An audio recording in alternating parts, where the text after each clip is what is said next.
afternoon, everybody. It is it's Saturday, so it must be Houston. I think it's Saturday. I don't know. Friday.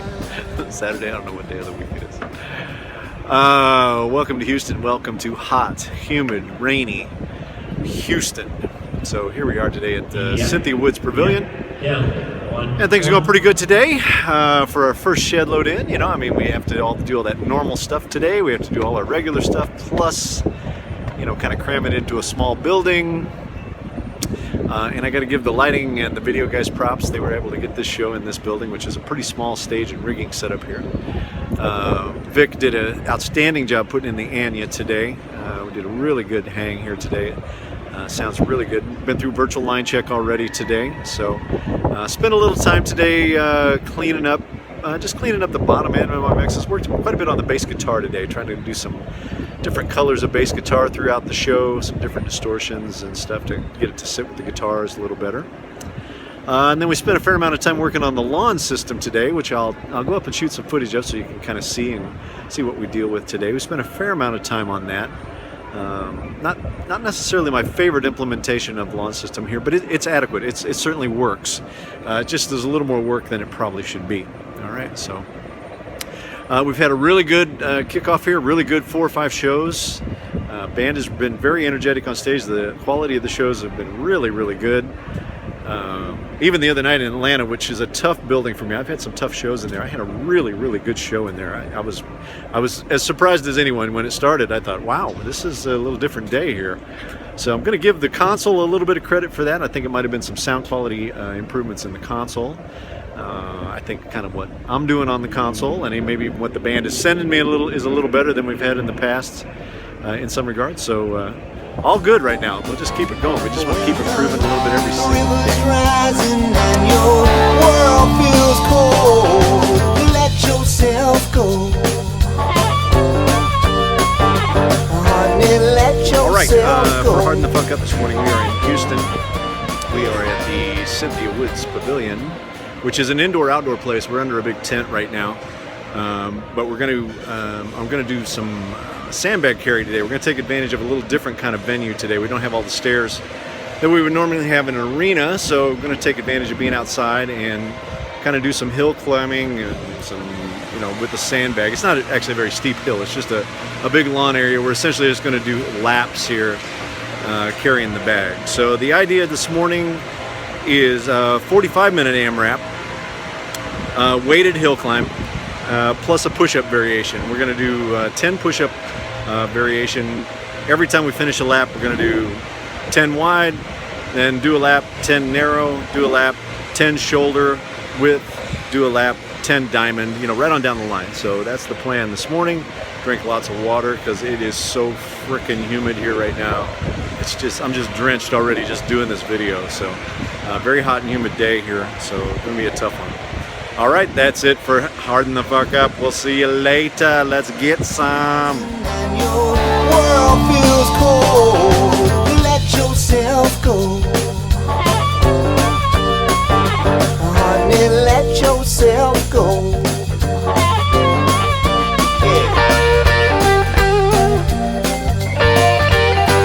Come on.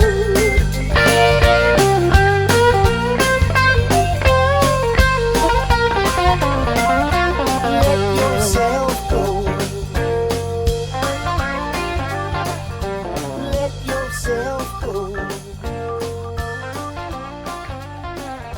Who's my baby? Who's my baby?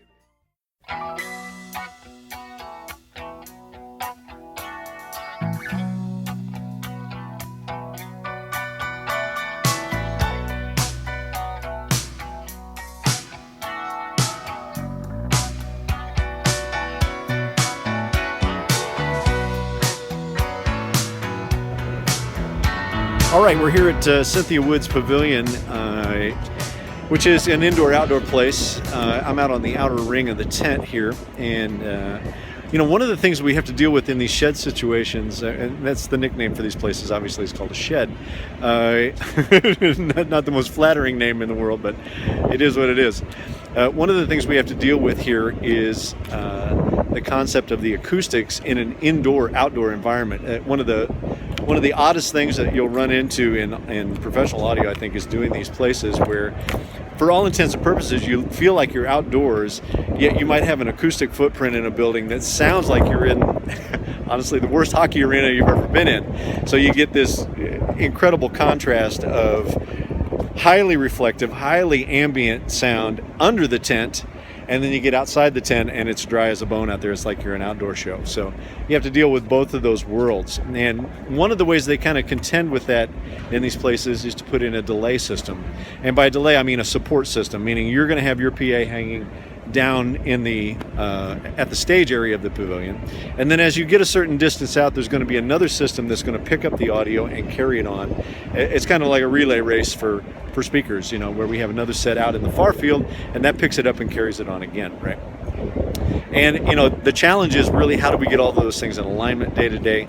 And we have a lot of tools to help us do that. Things like Rational Acoustics Smart, which we use regularly to do all of our alignments and analysis acoustically and electroacoustically.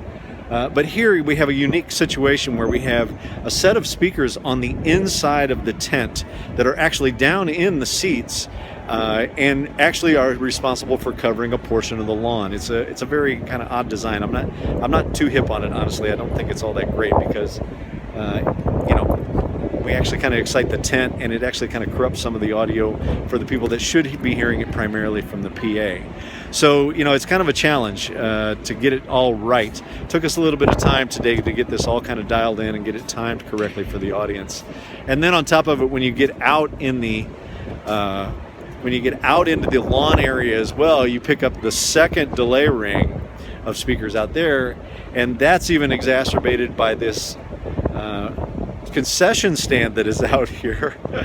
So we have sort of a parabola-shaped concession stand out here, and sure enough, all of this audio out on the lawn is aimed right at it, which hits that parabola and shoots it right back down the hill and right back into the audience. It's a perfect little echo chamber right up there at the back of the venue. So as if the places aren't hard enough, some of the designs make it even harder. So we had quite a time today trying to get this all kind of dialed in and sounding good. I think we did okay. We got it all in time. We'll have to do some tonal adjustments on it at the show.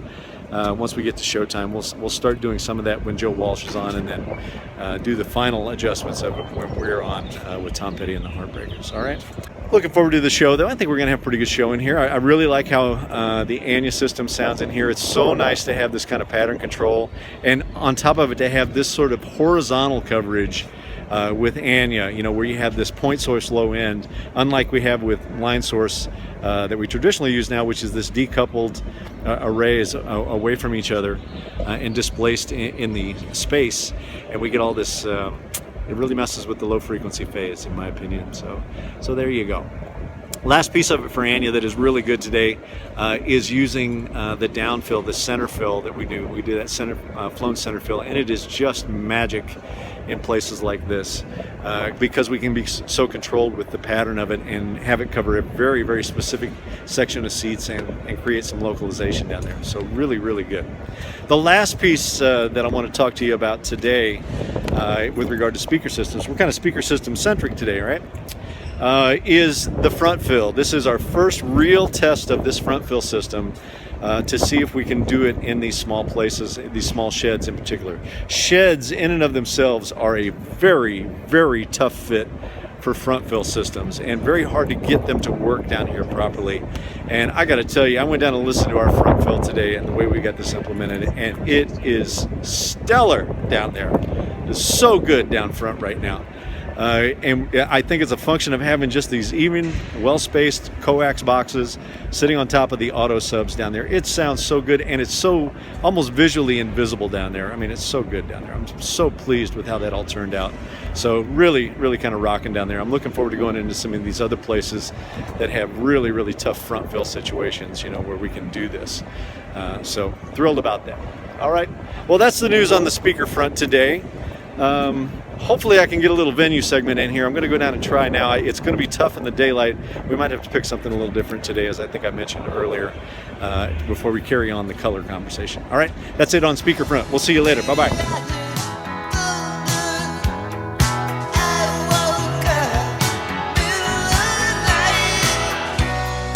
All right, So for today's venue segment, we're going to talk a little bit about navigating, and primarily going to talk about navigating with the external screen, okay?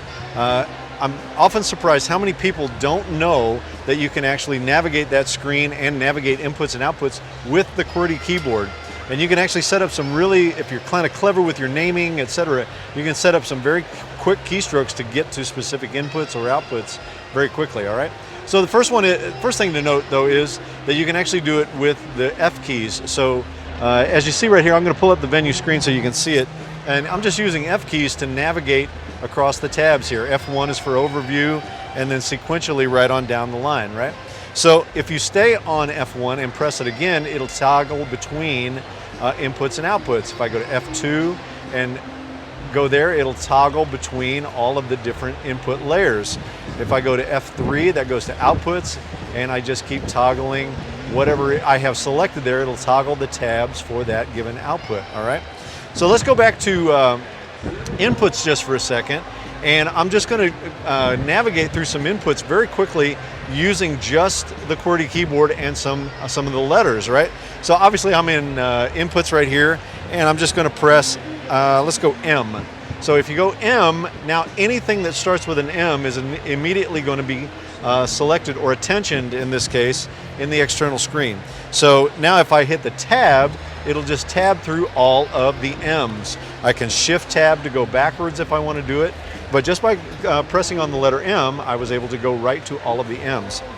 The next one I'm going to give you is another, like if you give certain inputs unique characters, stuff that you might need to get to really, really quickly, it really helps you get there. So for instance, I've used this very upper left-hand key as the first letter of my walk-in music. So if we go here and press on it, notice it takes me immediately to walk-in. Even though it starts with a W, I've put a unique character in front of it just so that I can navigate quickly to it. So this kind of thing works on the inputs, on the outputs, any pages you want to get to. If you need to get there quickly, the QWERTY keyboard is actually not a bad way to go about doing it, all right? So that's your venue tip for the day. I know it's a short one. We're just getting close to showtime. It's daylight here. I'm going to have some little bit of trouble kind of camera showing you some stuff on the console. So we're going to wait till we get back indoors to get back to that stuff, all right? Thanks, guys. We'll check back in with you later. Stay in touch for more venue segments as we go out through the year. All right, we'll see you guys. Bye-bye.